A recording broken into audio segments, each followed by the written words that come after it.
Hi, and welcome to the award-winning Ed Brown Show. I'm your host, Kamaria Richmond, and we have a wonderful show for you today. We are talking to Mr. Raul Dennis, and he is the publisher and editor-in-chief of Prince George's Sweet magazine. And two things, our set's a little dark, but don't worry about that. The sun's shining somewhere. And Raul, welcome back to the show. Raul is his I'm dark anyway. Don't adjust the set. This is the way it is. It is the way it is. But he has graced the stage here many, many times. So thank you for coming back to the award-winning Ed Brown Show. And we'll just kind of start talking about that for a little bit. Mr. Brown with Prince George's Sweet magazine was like a contributor or a consultant. So kind of tell us about that relationship. I mean, I haven't been to the studio since Mr. Brown passed. I got to tell you, it feels a little different being here. It feels a little awkward being here. But I'm in your capable hands, and I know that the show is going to be outstanding going forward. And I know that he's watching you, and he wants you to go forward, carrying on this legacy. So I'm really, really honored that you're maintaining it. I know you're going to do the right thing with it, and I'm just pleased and blessed that we're all here together, you know. Yes. Literally, I know he's blessed, right. So, you know, Thank Ed you. has always been a supporter of Prince George's Sweet magazine because he's a supporter of Prince George's County. He believed in Prince George's.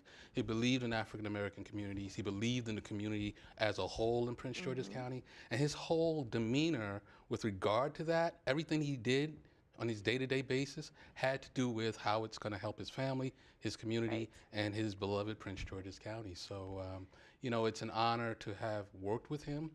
I was always trying to keep up with him, and when he started helping us with the magazine, it seemed like the right thing to do even then was for him to have a role on our staff in the masthead and be recognized because of his consultant work, but also because of who he was in Prince George's. Absolutely. And so now that he has transitioned, he will forever be part of our masthead, just as Mount Rushmore has George Washington. He's part of our masthead for forever now, and I'm really pleased that I'm able to make that happen. Yeah, I mean, he was, you know, such a special part of my life. And the one thing you mentioned, that if you know or if you knew Mr. Brown, he was selfless. Absolutely. He did for, you know, he would always spotlight you.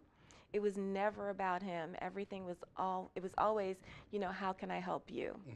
So yeah, thanks for doing the show for that. So let's talk about you. So you are the publisher and editor-in-chief at Prince George's Sweet magazine, and you also have Destinations, and we'll talk about that. But how did you get into this business? I was 13 years old and didn't like going outside. And so I put a lot of my energy into the writing, and I liked the art that was available at that time in terms of print, and I just followed that all the way through. By the time I hit my first byline, I was so excited about that. I never looked back, and so I worked with professional publications going into I think I was 16 years old when I was working with the Village Voice in New York, and it was always there for me. That was, you know, it's kind of like a good friend that you can always call on. Writing was always there for me, and I think that the photography and the design work kind of grew from that, and my experience working with other students in college kind of pushed me further because we all had something to say in college. You know, we all have a lot to say in college. Of course. We thought that we're changing the world, and and so at that time that was a really kind of a fiery period for me to kind of catapult a little bit further. Now, having come down to work with BET for a time, back in '91, I discovered Prince George's County. And once again, I never looked back. I mean, I thought that Prince George's was this amazing space that came along as as much as it was already such a phenomenal place. Prince George's was evolving even then. 91, 92, 93. It was evolving from what it had been as a agricultural area, as more of a suburban space. It was evolving even then to more urban settings and more rural spaces, and I thought that this was phenomenal.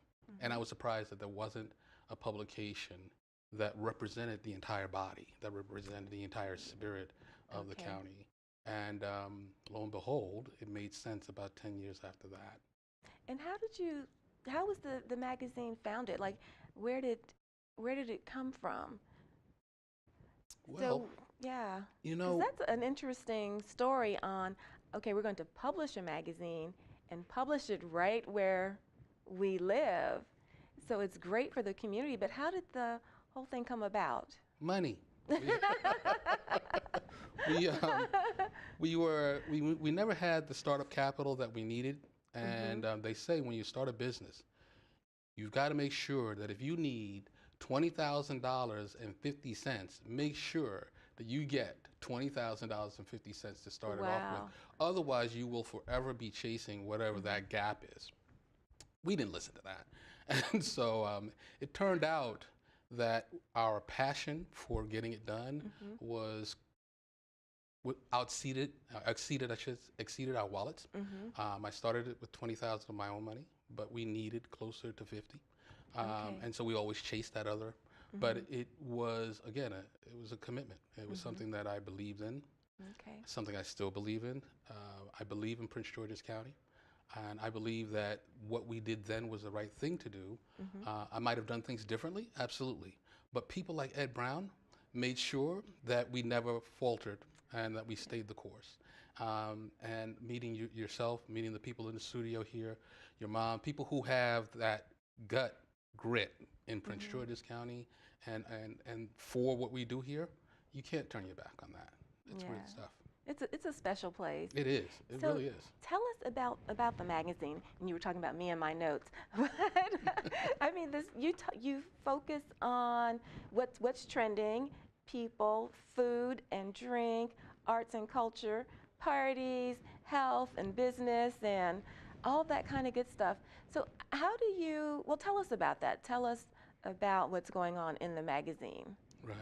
Well, we tried to make the publication something that first was part of the culture that we are representing, which is to say you have a large minority community in Prince George's County. So we knew that we wanted to be sensitive to that.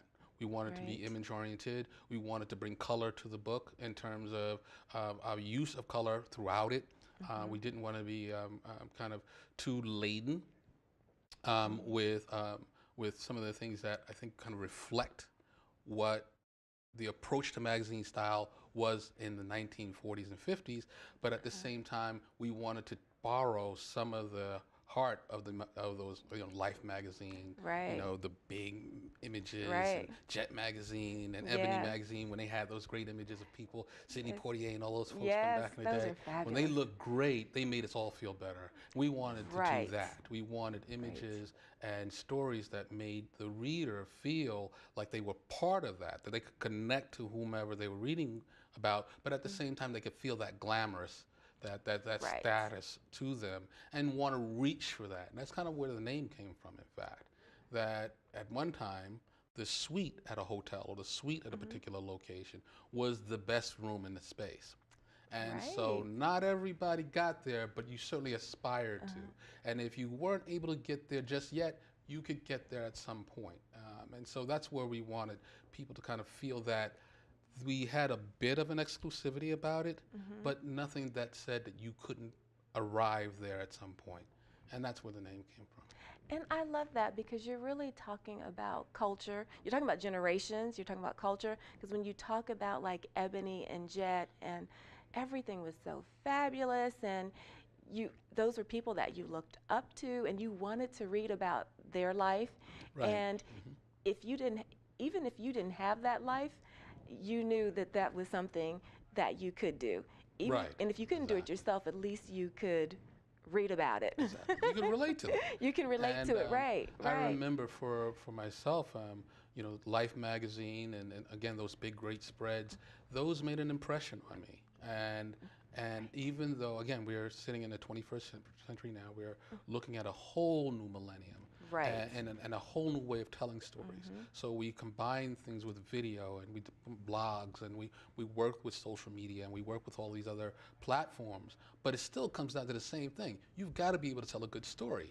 You've Right. got to be able to get people to see themselves in whatever you're talking about. And so we try to do stories from everything from, who makes the best cupcakes, through where you can get some good shopping in, what great entertainment there is, as well as what's happening with our political leaders, our economic leaders, and so on. And we try to cover the gamut because we really feel that it's important for first and second generation people, homeowners, to have that kind of access, to have that kind of information, that kind of Right. wealth Right. and breadth of topics to cover when you're talking about quality of life. And that's, I mean, you've made such a good point because you are looking at different generations. And the millennials, they get their news from all over the place. I mean, most of them are just looking at This. they're just looking at the phones to see what's coming on, or they're looking at one of the news, Yeah, they are. one of those news stations. But how do you draw? How do you draw someone in? How do you publish? Do you say, okay, I'm going to do one once a year, once a season? So, like, when do you publish and how do you publish? Well, that's a good question because I think in any medium, you've got to be true to your audience. Even if you are working completely exclusively as a visual artist, you have to be true to your audience, even if you're working for an audience of one.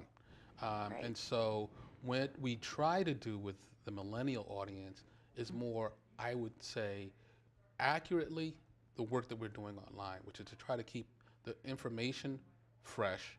We Okay. try to keep the wealth of topics diverse, and we try to make sure that the content is in an appealing format to that audience. There's just no sense trying to push a square peg into a round hole. So Right. we try to work with that medium in that accord, and then we do the same thing with the magazine, the print format, because we believe that that audience wants a little bit more of a longer read, a magazine you want to cozy Right. up with it, a cup of coffee or something like that, Right. Sunday afternoon. We want to cater that story and that package to that audience. And I don't think that there's a challenge there. Once again, I think if the story's good and and it's presented well, I think that your audience will respect it. I think so too, because some people, they don't read the newspaper. They're looking at smart news. And on a Sunday, I know a lot of people like to read on a Sunday, whether it's a book or just something casual as sitting, flipping through the magazine. And I love to see like who's next, like who are you profiling, like what's the next event, and do you have a team that just goes on this? Okay, we're gonna feature, like someone does maybe art and entertainment, and then someone else does health and wealth. How do you do that with your folks? Well, it's an interesting question because we very rarely get too many people are interested in how we make the pancakes. But the long story short is, yeah, there are editors who handle different aspects of the book. For the most part, there's the creative aspect, and there's the manufacturing aspect, and then of course the distribution and circulations and things like that. But we all have, and again, it's not a very big staff, but we all have a passion for the audiences getting great information. So Right. the person who handles our calendar and arts, for example, that's Maria Lopez Bernstein. Um, all of us wear many hats, but Ms.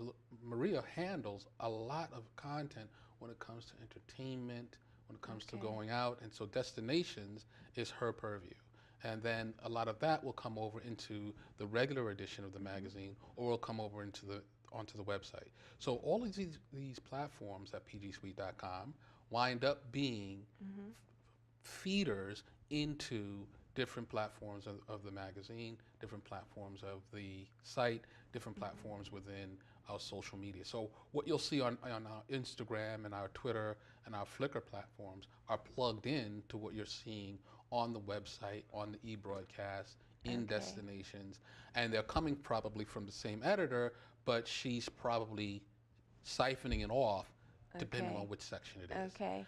All of that might be a little more than you wanted to know. No, I mean it's good to know. And so for destinations, tell everyone about destinations and how that came about. Destinations came about because so many people come to the Washington, D.C. metropolitan area every summer because they want to go to the Smithsonian. Right, they want to go to all the museums. They want to go to the Yeah. museums. They want to see everything that's happening in D.C. And there's nothing wrong with that. But we want people to know when they come here and they choose to stay at hotels in Prince George's, which quite often they do because the family rate for staying at a hotel is much better in Prince George's than it might be Right, in the in district. DC, right. So they come Right. here, they're in a hotel here, but they're trying to go back into the district every morning.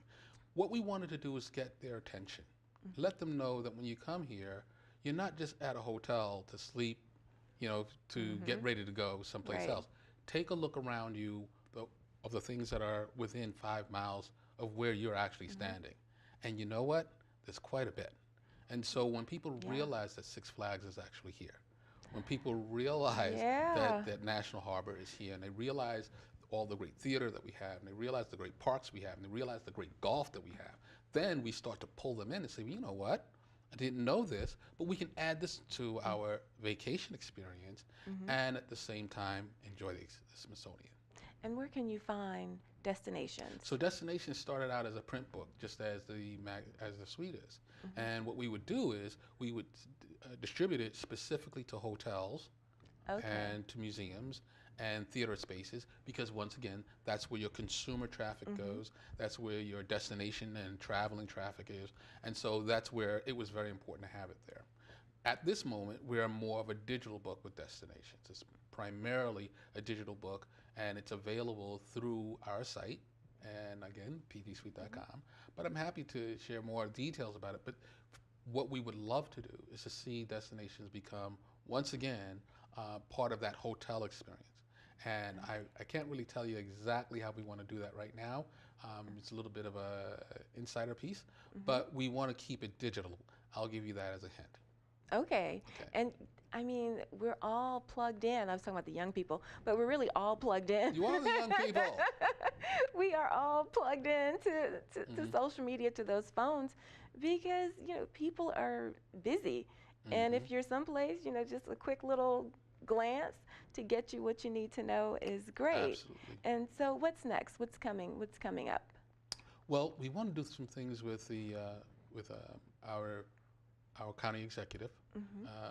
Angela Also Brooks is the first woman to be elected county executive of Prince George's County. Right. That's Maryland history. That's not just county Exactly. history. Exactly. We want to do that commemorative book, and that's our next big project.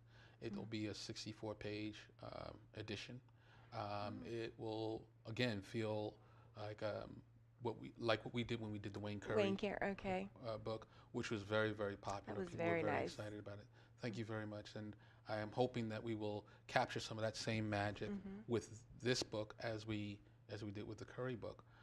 We are doing some things obviously a little bit different. Angela's a little different from Wayne, and but both of them are from Prince George's. Both of them are almost iconic in the kind of status that they have, and it's almost celebrity-like with Angela. And so we believe that that's going to be a very popular edition.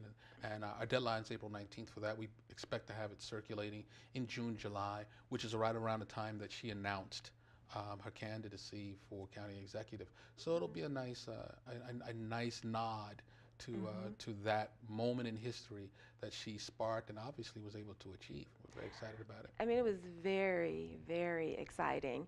And she deserves all the praise that she's been given, because that was a really big deal, for the county. I mean, it just spoke volumes about the growth of the county, wanting something new and something fresh. And so, I wish her all the best. And the piece that you did on Curry was so well done. Thank you. I just have to let everyone know that Sweet Magazine, this magazine is so well done that it should be everywhere. And how can people find it?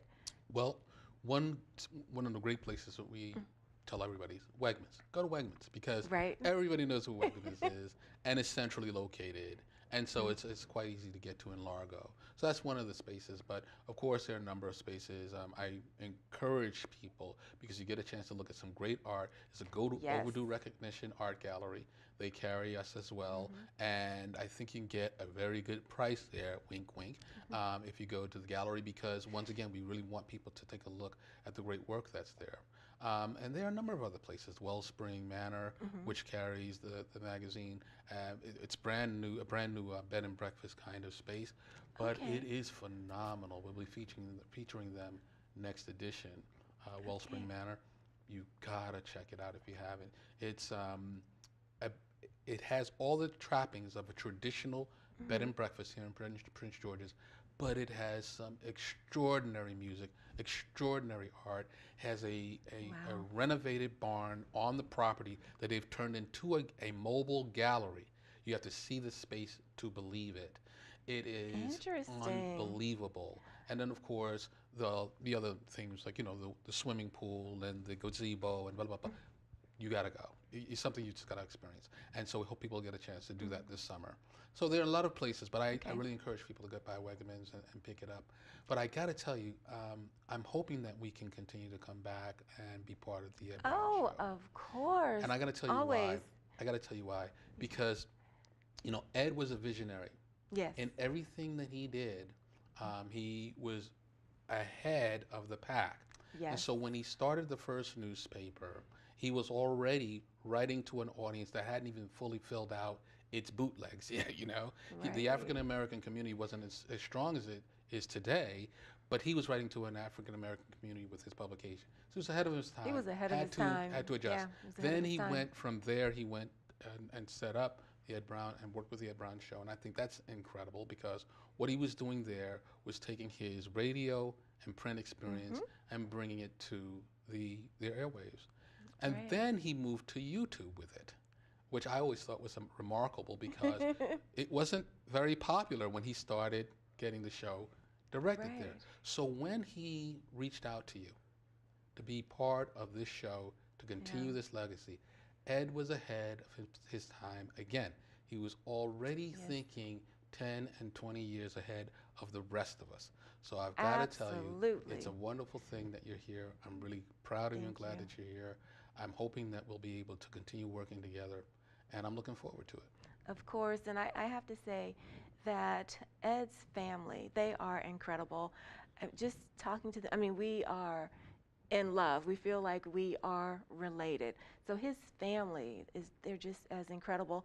And I have to give you a shout out that Raul did a piece for me in Sweet Magazine. I was able to do an opinion piece online, and I said, "Oh, he'll need a lot of editing," which he did, but it came out really well, and I thank you for that because I shared that with lots of people and people that didn't know Mr. Brown through just my little snippet really felt felt the love, and so you're always going to be welcome here, and I mean And vice versa. and thank you very much. I do appreciate that, and we have a few more minutes.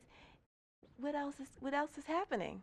Well, since we do have a few more minutes, I would like to tell you that if you can move forward with the show and do some things with the county during the summer, I'd like to suggest a couple of people, if I may. Yes. The Yes. Lake Harbor Jazz Festival is entering its 10th year anniversary this year. And I think that that's a fantastic story.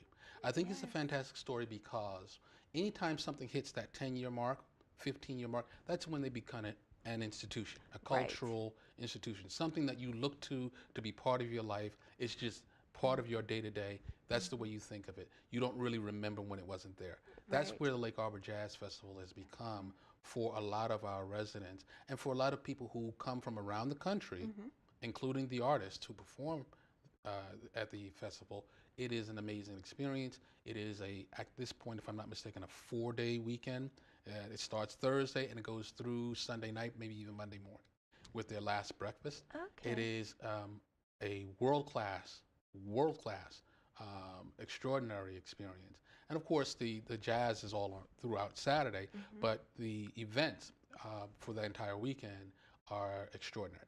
And so I encourage you, if you can, Okay. to have the founder of the Lake Arbor Jazz Festival on the show. And I would love to help make that happen. Interesting. Yes, definitely. That's one. And I think another that you might be interested in is the county has set up a new Office of Veteran Affairs, which is very, very important because Prince George's County has the largest concentration of living veterans in the state of Maryland. You know, someone else told me about that, and that's Yeah, something there's a big that I community. really want to get hooked in with that because that's an incredible story by itself. So thank you, Dr. Raul Dula. Dennis, for being Dr. Dula on. is the director of the office, and I think it would Thank you. I know be we're great just for you running to out of have on. time. Okay, time to wrap but up. You're in you your know, ear, I know. but we're always going to talk. We're always going to talk. But thanks for being on the show. I really appreciate it. All the things that you've done for me, for Mr. Brown, for the show, and everyone. Thanks. Make sure you find Sweet Magazine. Go online, and we'll see you next time.